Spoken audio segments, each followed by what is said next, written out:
Oui, voilà, c'est bien lancé, l'enregistrement de ces cours.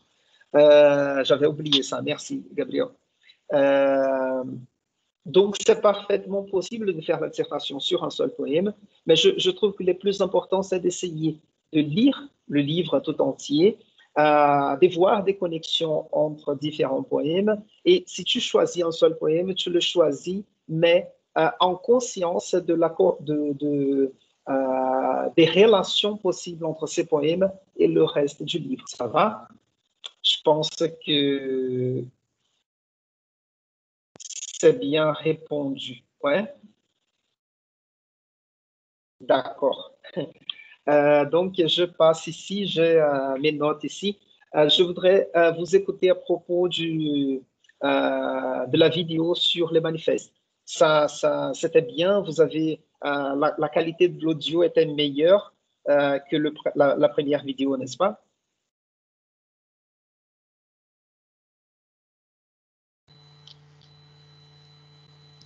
Euh, Pardon, je n'ai pas trouvé ces vidéos-là. Pardon.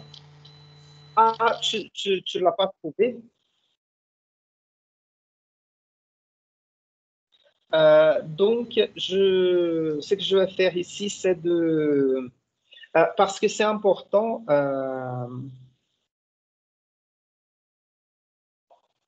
Henrique, je partage mon écran avec vous ici.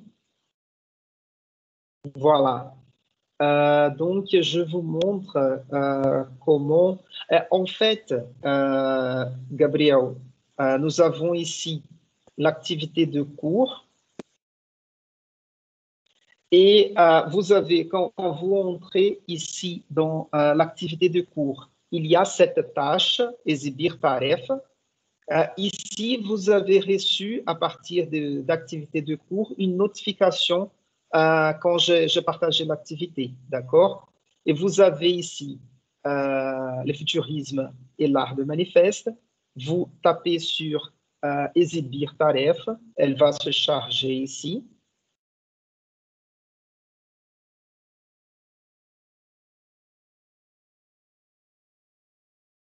Ouais, je vais mettre ici exhibition do aluno parce que c'est comme ça que vous allez la voir. Donc, vous avez ici ce que je vous ai demandé. Ah, et cette activité-là, c'est la première activité évaluée et ça vaut 5 points, d'accord? Et donc, vous avez jusqu'au 18, c'est vendredi, si je ne me trompe pas, vendredi à 23h59. Et l'activité, c'était de euh, regarder cette vidéo. Vous avez ici, tout en bas de la tâche, la page du cahier de notes. 2 secondes. Voilà. Donc, j'ai ici le futurisme et l'art de manifeste, chers étudiants ou chers étudiants ou chères étudiantes. Voici notre cours vidéo sur les manifestes en tant que genre textuel et littéraire. Regardez la vidéo. Avant de répondre aux questions, au-dessus de la vidéo, vous trouverez les diapos utilisés dans les cours, bien cordialement. Et ici, vous avez la vidéo. Donc, vous pouvez la regarder directement ici ou sur YouTube, c'est possible aussi. Et tout en bas, vous avez les diapos PowerPoint que j'ai utilisés pendant la vidéo. D'accord? Et je ferme ici. Donc, euh, euh, vous avez ici le manifeste du futurisme. Il est là. Voilà. Je ne sais pas si vous avez bien remarqué, j'ai mis ici le facsimilé de la page de Figaro où il a été publié en 1909. Et après, nous avons, je descends un petit peu, voilà. Ici, nous avons un petit... Non, non, ça va, ça marche.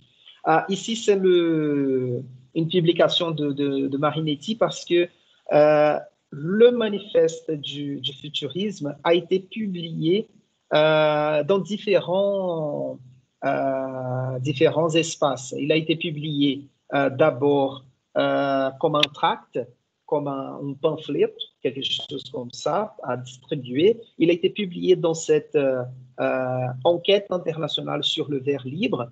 Donc, c'est une publication de Marinetti. Ça commence avec le manifeste du futurisme et après, il y a la réponse de plusieurs poètes sur l'utilisation du vers libre. Sachez que nous sommes là au début du XXe siècle.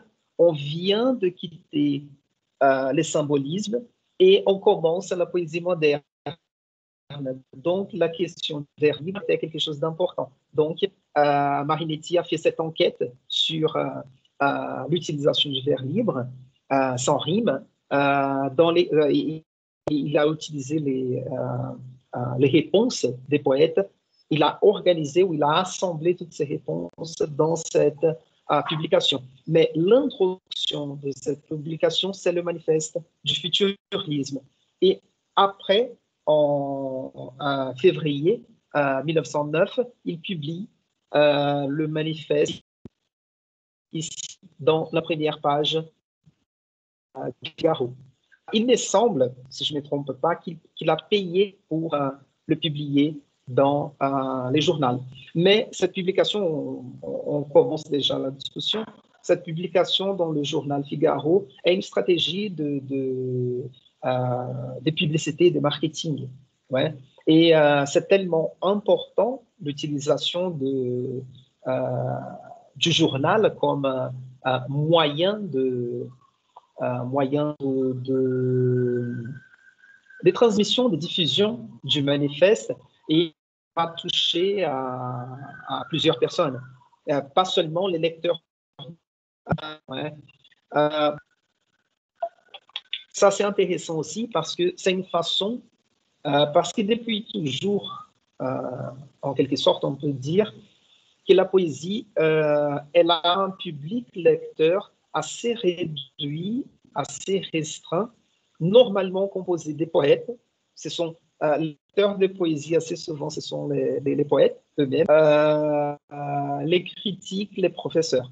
Nous n'avons pas une communauté de lecteurs si large au niveau de la poésie. Donc, la stratégie d'utiliser un journal, c'est important aussi de dire que le Figaro est un journal, moi je dirais des centres droites, qui vise un public plutôt conservateur, ouais, et bourgeois. Donc, c'est intéressant de voir ce texte moderne, violent, scandaleux, publié dans la première page d'un journal bourgeois, au moins conservateur. Et Henrique, nous avons ici le document Word, le futurisme et l'art de manifester. Je l'ai trouvé déjà. Je l'ai trouvé déjà. Ah, d'accord. Ouais, moi aussi, prof, je dis que je ne l'avais pas trouvé, mais je crois que c'est ta question de mon ordinateur. J'essayais d'ouvrir la vidéo, mais il ne marchait pas. Je crois que c'est à cause de mon player. C'est de Mac. Donc, mais j'ai vu le PowerPoint et maintenant je crois que je sais où trouver la vidéo, mais j'essayais de télécharger tous les 3 documents que vous avez attachés à la tâche, le parti tâche, mais je n'avais réussi de voir la vidéo. Mais maintenant, je sais comment je dois faire pour ouvrir. Merci, prof.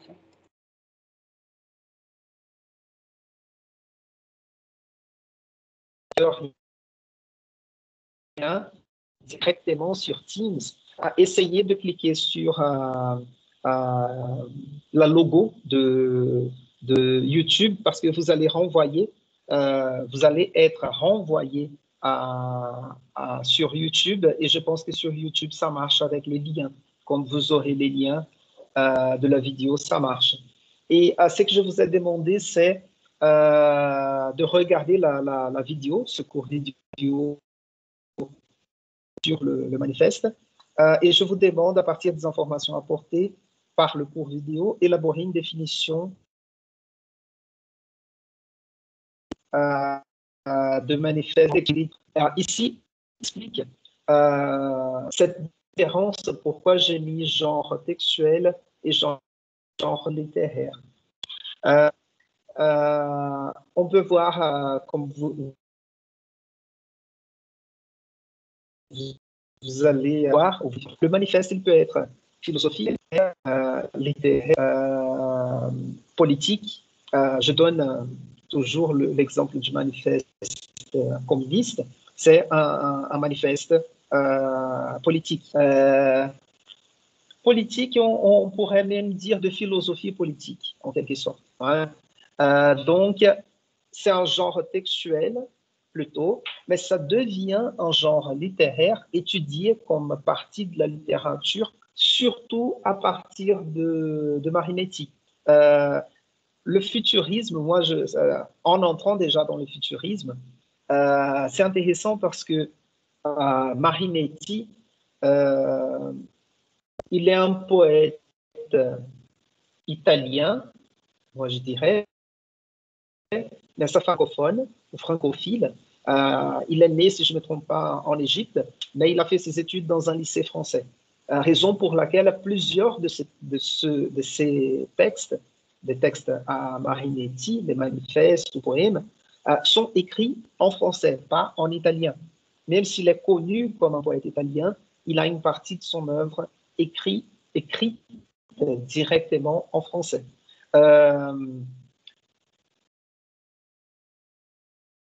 Il commence son activité de poète liée au mouvement symboliste. Les œuvres de Marinetti, des poésies que j'ai réussi à trouver et lire, ne sont pas si intéressantes. C'est assez, on va dire, sa production poétique avant la publication du futurisme n'est pas extraordinaire. Et donc, par contre, il publie tellement de manifestes, des textes, de propositions, des programmes futuristes, que ça devient en fait une partie de son œuvre littéraire. Hein. Le manifeste, il a cette ambiguïté d'être un texte, un genre textuel, tout simplement, mais aussi un genre littéraire étudié en tant que littérature. D'accord? Et la deuxième question, c'était après avoir lu le manifeste du futurisme du poète italien, etc., dites avec vos propres mots ce que vous voyez de progressiste et ce que vous voyez de réactionnaire dans ces idées. Ça, c'est important. Je vais entrer dans la discussion du manifeste du futurisme parce que si on part du présupposé qu'on parle d'un mouvement artistique au sens large, pas seulement littéraire, mais artistique, qui s'appelle futurisme, qui a cette visée vers le futur. Et il a un côté réactionnaire, passéiste, intéressant. Mais il a des idées réactionnaires, même dans le manifeste. Donc, je vous demande, comment comprenez-vous le rapport du poète à toutes les institutions représentant la tradition, comme les musées, les bibliothèques, les académies? Donc, ça, c'est l'activité. Ça va, vous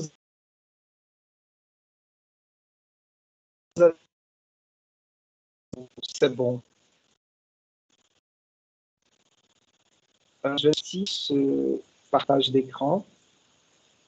Donc, n'oubliez pas que vous avez jusqu'au vendredi soir pour me rendre cette activité, d'accord? Et je vais partager avec vous le manifeste ici pour qu'on commence à parler du futurisme.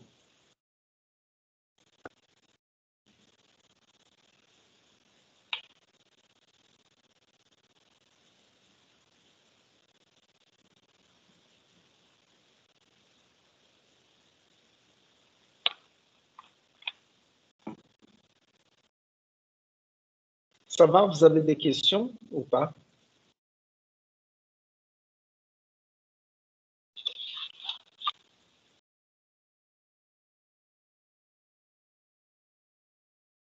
Je vais prendre votre silence comme pas de questions. D'accord.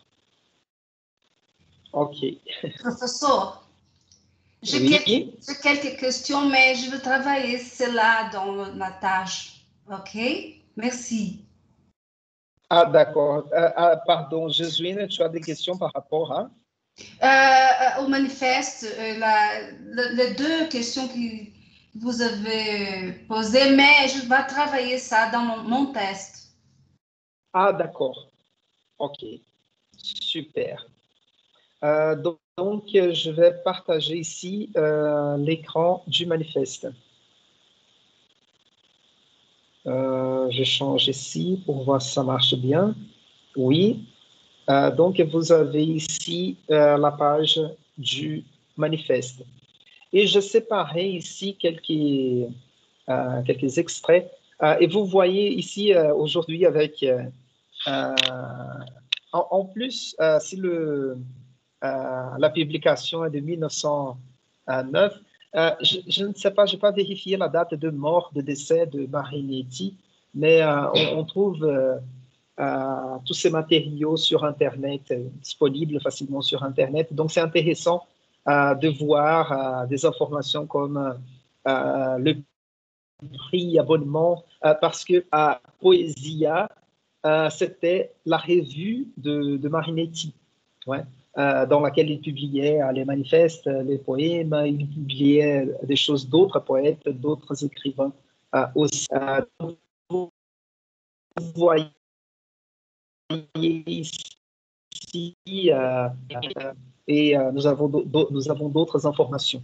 Elle a été publiée à Milan, etc. Donc, voyons ici. Nous avons le texte Fondation du futurisme et Manifeste du futurisme.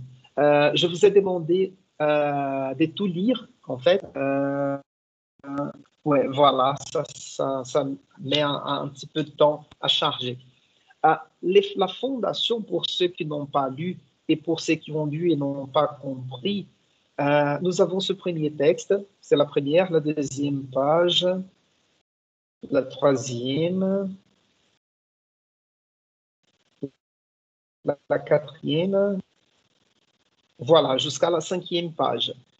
Ici, cette fondation, c'est un récit de Marinetti sur comment il est arrivé à cette idée du futurisme et du manifeste du futurisme. Donc, il fait un récit sur ce qui se passait avec lui, raconte un peu sa journée, un accident mobile et à planche, ce qui motive l'écriture du manifeste. Et ici, moi, j'ai souligné quelques mots qui montrent justement cette fascination de la modernité de l'époque. Ouais. Donc, il parle ici des coupoles de cuivre, né, du cobre, cœur électrique, les mécaniciens, les locomotives affolées, les tramways à double étage. Dans la page suivante, j'ai déjà changé. Ouais, voilà. Voilà. Donc, cette obsession ou cette fascination par la machine à cette époque-là. Donc, c'était cette idée-là, ou la fondation, ce qu'il appelle la fondation, c'est ce récit de l'accident, de la journée de l'accident automobile qu'il a eu et qui a motivé l'écriture de ce manifeste qui a déclenché tous les mouvements futuristes, qui est en quelque sorte la première avant-garde que nous avons au XXe siècle. Ou peut-être, je n'ai pas vérifié là récemment les dates, mais si Marinetti publie le manifeste du futurisme en 1909, dans cette première décennie du XXe siècle, il y avait déjà les débuts du mouvement cubiste dans la peinture, surtout espagnole. Donc, ils sont plus ou moins contemporains, parce que le surréalisme viendra plus tard, le dadaïsme viendra plus tard aussi. OK? Donc, pour le manifeste, à la page suivante, pour ceux qui ont déjà lu, vous avez une question précise sur le manifeste du futurisme? Professeur, nous avons vu la dernière page, et des onomatopées, comme on a parlé de la fascination pour la machine. Il y a vlan. Oui. Il y a poire. De flanquets vlan, court par-dessus terre, voilà. Qu'est-ce que se passe? J'ai remarqué qu'il y avait des musiciens qui faisaient des bruits pendant une présentation dans un orchestre. Il y a une machine pour faire une combinaison avec la note musicale. Des choses un peu différentes. Et ces choses-là marquent la question. C'est un point de considérer, je ne sais pas si c'est dans le manifeste, parce que je remarquais qu'il fallait remplir la poésie avec le bruit et l'odeur, quelque chose comme ça, je ne sais pas si exactement au manifeste ou dans une autre écriture. Je ne sais pas combien de manifestes Marinette a écrit. Je pense qu'il y a... Et ça, c'est une question. La deuxième question, c'est à cause de la part de ma tante, ma mère, le noir, de ma nourrice soudanaise. Cette relation, cet rapport avec les femmes africaines et la question de futur pour le peuple qui a souffert l'esclavage. Je pense qu'il est là, mais il manque une participation plus critique, bien sûr, c'est trop à attendre cela, mais je remarque ces deux aspects. Merci. D'accord. D'abord, par rapport à, tu as fait référence aux onomatopées et à la musique futuriste. C'est important de dire que le futurisme, il devient un mouvement culturel au sens large. Il y a des manifestations du futurisme dans la littérature, la peinture, la sculpture, les sports, la cuisine. Il y a un manifeste de la cuisine futuriste. Il y a l'architecture aussi, donc, au cinéma. Donc, le futurisme, il prend de place un peu partout dans la vie culturelle de l'époque. Et dans la littérature, il dépasse le contexte européen aussi. On aura cette idée d'un futurisme international. Le futurisme russe, il devient très important aussi. Et il ne faut pas oublier qu'ici au Brésil, nous avons Oswald de Andrade comme un des plus grands pas exemplaires, mais correspondants, je dirais, de cette poésie.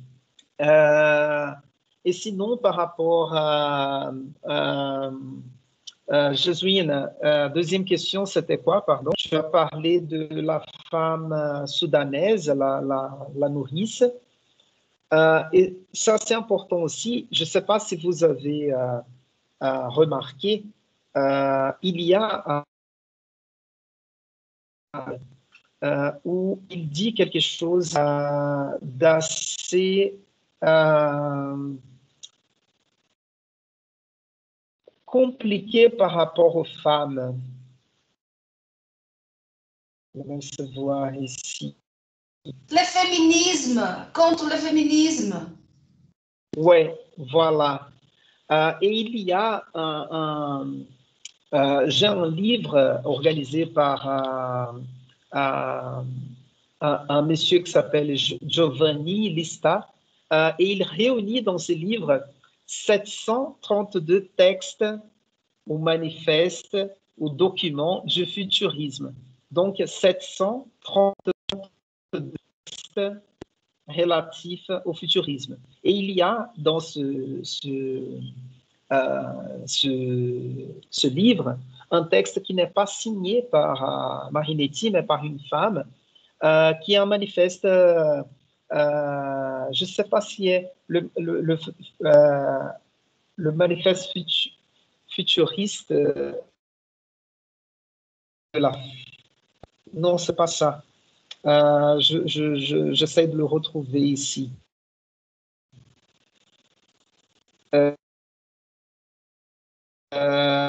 Mais c'est un texte dont elle explique de pourquoi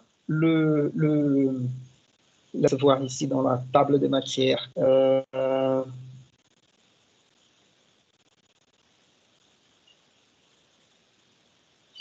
Non, je vais retrouver ça et peut-être je fais une copie pour vous. Mais la question, c'est que d'une certaine façon, il développe une idée de la féminité et de la masculinité. Et ce qu'ils font, qu'ils sont contraires au féminisme de cette époque, ils essayent de justifier comme ce qu'ils appellent la femme ou la féminité, c'est en fait une littérature sentimentale et ils ne veulent plus de la littérature sentimentale. Mais le problème, c'est que ce rapport, donc, il est bon, fait au féminisme, d'une certaine façon, il est contraire à une littérature sentimentale qui était faite pour émouvoir les femmes. D'accord? Donc, mais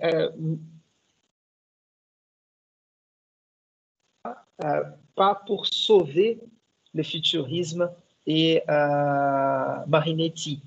Et je vous explique pourquoi. Parce que la question que je vous pose sur ce qu'il y a de progressiste, de moderne, ce qu'il y a de rétrograde et réactionnaire dans les idées futuristes de Marinetti sont très importantes parce que je ne sais pas si vous êtes au courant, mais Marinetti, il sera très proche des Mussolini après, et il a même un texte, moi je vous ici, le texte n'a pas une bonne qualité dans cette version ici, c'est la page suivante que j'ai ici, ça va charger.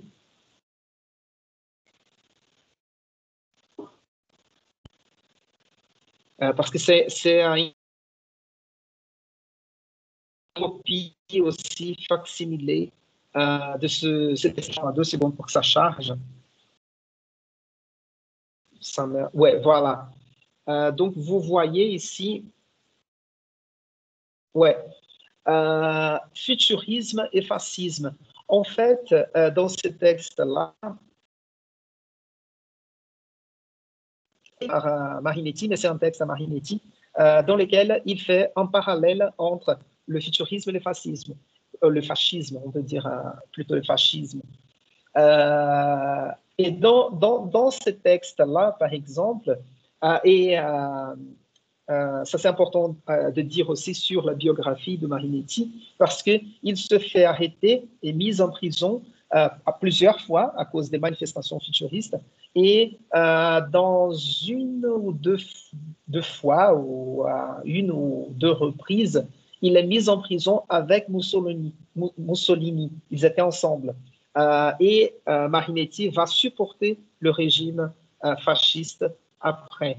Et juste pour vous donner une idée, dans ce texte-là, le futurisme et le fascisme, je ne sais pas si ce texte est de 1924. Et il dit, en 1900, j'arrive pas à zoomer plus. En 1908, le futurisme italien, prophète de la Grande Guerre, semeur et entraîneur du courage novateur, ouvrit son premier meeting dans les théâtres lyricaux de Milan par ce cri « À bas l'Autriche, vive la guerre ». Donc, vous allez voir cette fascination par la guerre. Et c'est intéressant de voir parce que le manifeste du futurisme, pas ce texte-là sur le fascisme, mais le manifeste du futurisme, il est de 1909. Donc, il précède de quelques années la Première Guerre mondiale. Et il faisait déjà un éloge à la guerre. Ouais.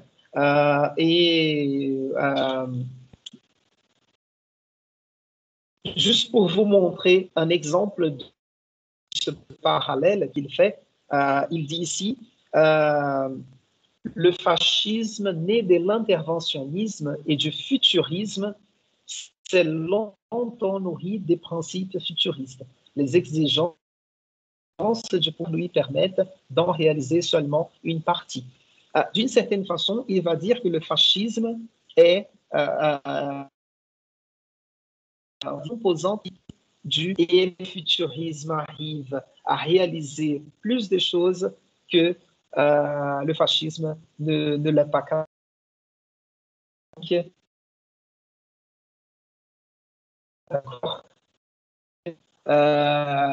Il faut faire très attention à ces idées réactionnaires du futurisme de Marinetti. Donc, ce n'est pas parce qu'il y a un éloge du futur, de la modernité, des machines, que nous avons en face un poète avec des idées progressistes. D'accord? Donc, j'avance ici un petit peu, juste pour peut-être parler de quelque chose. Oui? C'est Anna ici. C'est juste pour compléter, ajouter quelque chose par rapport à cette question. Vous avez nous montré le test en faisant un parallèle entre le futurisme et le fascisme. En lisant ce test maintenant, je comprends mieux un passage de manifeste qui est lu et ça vraiment m'a tiré l'attention quand il parle d'Italie. Et j'ai trouvé vraiment un peu de cette question de nationalisme, outre-nationalisme qui a marqué le fascisme, le nazisme. Et quand j'ai lu le texte, j'ai pensé, ouais, mais nationalisme ici, parce qu'on a vraiment cette impression que c'est un texte futuriste, donc il est en conséquence progressiste, comme vous avez dit, mais ces passages-là, quand il dit l'Italie a été trop longtemps le marché des brocanteurs et nous voulons débarrasser l'Italie des musées innombrables. Donc, je sentais un peu ces ressentiments qu'il a ou ces sentiments un peu nationalistes.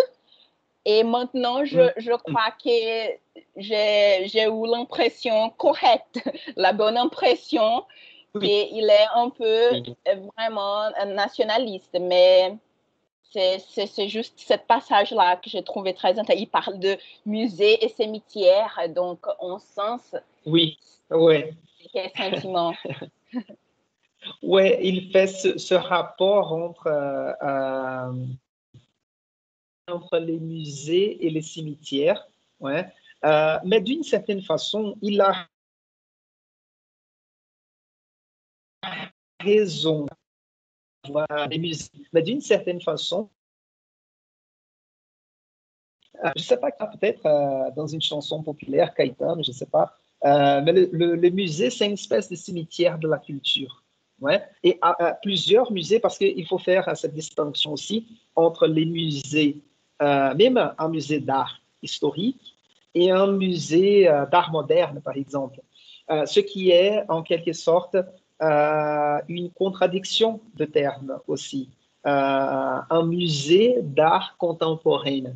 Parce que le musée, c'est un espace de mémoire. Ouais. Et si nous avons, parce que peut-être pour l'art moderne et contemporain, et surtout contemporain, peut-être il fallait utiliser plutôt le mot galerie, une galerie d'exhibition, d'exposition, et pas un musée d'art contemporain. Parce que l'idée des musées, il nous apporte cette idée de choses mortes, dépassées déjà. C'est vrai. Et, ouais. Et c'est intéressant aussi, récemment, je lisais dans laquelle il disait qu'il parlait en fait de sa vision de l'histoire de la littérature, qu'il a une vision plutôt musicale de l'histoire de la littérature. Et il explique. Et il dit, le mot vient du latin que le mot musée. Et c'est muse, muse. Donc, quand on prend, en fait, je dis latin, mais peut-être c'est le grec, pas le latin. Mais quand on pense aux muses, les muses, c'était les déesses de la mémoire, en quelque sorte, de l'inspiration poétique, mais par inspiration poétique, on pense surtout à la capacité de mémoire des poètes. Les poètes, à cette époque-là, de l'Antiquité classique, ils devaient être capables de connaître par cœur les poèmes et réciter les poèmes par cœur. Donc, ils avaient besoin de la mémoire. Et les muses, c'était les déesses qui les aidaient avec la mémoire pour raconter les poèmes, pour réciter les poèmes. Et les musées ont la même racine de mémoire et musique aussi, selon Harold de Campos. Donc, c'est intéressant parce que si on parle d'art contemporain, nous avons face à nous l'art en temps réel, en quelque sorte. Donc, si on parle d'un musée, d'un espace réservé à la mémoire, mais si l'art est contemporain, c'est un peu bizarre de penser à ça. Mais pour ne pas parler trop de ça, ici c'est important. Il y a deux choses.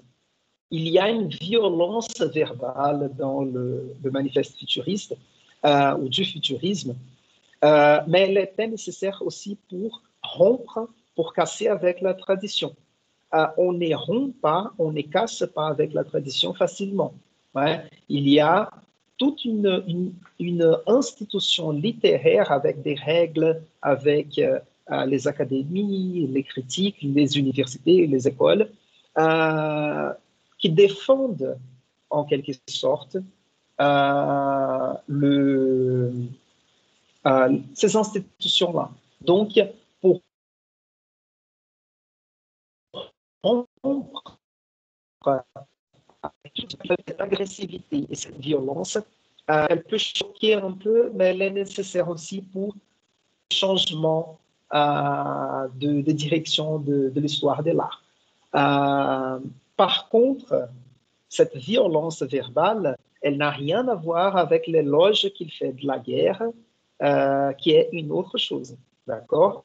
Et dans cette rupture avec la tradition, c'est intéressant de voir aussi le manifeste, il arrive pour faire une division entre l'avant et l'après. Donc, il y a un art avant le manifeste futuriste et il y aura quelque chose qui viendra après. Et comme je vous ai dit dans le cours vidéo, le manifeste il a une espèce de préface générale à des œuvres à venir. Il fonctionne comme un programme pour guider les artistes, les poètes du moment à produire la littérature du futur ou la nouvelle littérature. OK? Je laisse juste voir s'il y a encore quelque chose à voir ici. Vous avez déjà commenté, j'ai ici en face, nous voulons glorifier la guerre, seule hygiène du monde, le militarisme, le patriotisme, le geste destructeur des anarchistes, les belles idées qui tuent et le mépris de la femme. Voilà ce que je trouvais tout à l'heure.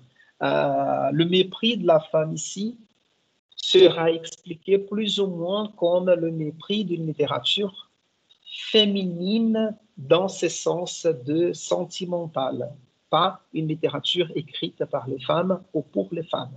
D'accord? Ce qui n'est pas, je ne défends pas l'idée, d'accord? Ça, c'est juste l'idée présente dans le manifeste. Et cette idée de militarisme, de patriotisme aussi, ça a un rapport avec le moment politique de l'époque.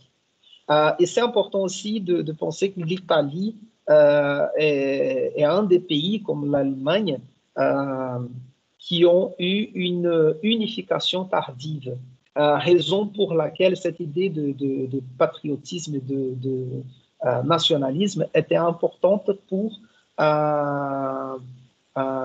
des questions d'unité nationale. Ouais. Et il y avait un problème avec l'Autriche, Hongrie, ou Império Austro-Hongre, avec l'Italie. Et on sait très bien que toujours les guerres, elles fonctionnent comme un motif de rassemblement national. Donc, demander la guerre et cultiver le militarisme ici, ça fait partie d'une assemblée nationale autour des idées nationalistes. Okay? Par contre, on va retrouver ici les éléments modernes de la machine aussi. Sinon, je pense que c'est ça. Il y a j'aime bien ce parallèle musée et cimetière, surtout quand il dit ici de façon assez ironique qu'on dépose même des fleurs une fois par an au pied de la Joconde. Pour ceux qui ne connaissent pas la Joconde, c'est pour nous en portugais à Mona Lisa de Leonardo da Vinci, d'accord? Donc la Joconde, c'est le tableau de da Vinci, Mona Lisa. Sinon, c'est ça, je ne voulais pas tout décortiquer de ce manifeste, c'était juste pour résoudre quelques doutes, quelques petits problèmes. Je finis là le partage d'écran parce que aussi, il faut que je commence les cours des romans dans les 5 minutes qui viennent. Et je voudrais savoir si vous avez des questions. Donc, je vais juste vérifier mes notes ici par rapport aux choses que je devais vous dire. Non, c'est tout. Donc, je vais préparer les choses pour les débuts de la discussion sur l'esprit nouveau et Guillaume Apollinaire. D'accord? Avant que je n'oublie, je vais partager encore une fois avec vous mon écran ici. Donc, on est là dans notre équipe, dans le canal ici général, dans les archives, juste pour vous montrer, j'essaie d'organiser un peu notre bibliothèque de cours au fur et à mesure, évidemment, et les fichiers ici. Peut-être je vais faire ici dans le futurisme et l'art des manifestes. J'ai mis ici plusieurs articles sur la pratique des manifestes déjà utilisés pour les cours vidéo, mais aussi des textes de Marinetti, comme le manifeste futuriste, il est là. Donc, si vous voulez retrouver une bibliographie complémentaire ou quelque chose comme ça, c'est disponible là. Et la bibliographie complémentaire est disponible sur Archivus séparés par rapport à chaque unité. Je reviens ici. Et oui, je vais commencer à préparer les vidéos, les cours vidéo plutôt sur la théorie de la poésie dont je vous ai parlé, d'accord? Je vais essayer de faire ça aussi au fur et à mesure pendant le semestre. Ce n'est pas une série de vidéos pour la semaine prochaine. C'est juste pour vous sensibiliser à la lecture de poésie peu à peu, d'accord? Donc, pour la semaine prochaine, on se retrouve pour ce séminaire de débat entre les groupes, d'accord? Donc, on n'aura pas un cours synchrone avec toute la classe. C'est à nous de créer chaque groupe organisé à partir des œuvres, ce cours-là, cette réunion, ces meetings pour la discussion de l'œuvre la semaine prochaine.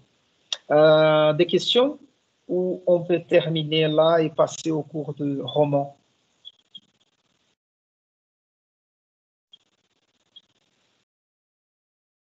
Ça va? Laisse voir ici. Attends, je vérifie le chat. OK, au revoir Thiago, au revoir Henrique. Merci à vous tous et toutes. Et pour ceux qui sont au cours de roman, on se retrouve dans l'autre salle. D'accord? N'hésitez pas à m'écrire sur le chat si vous avez des questions. D'accord?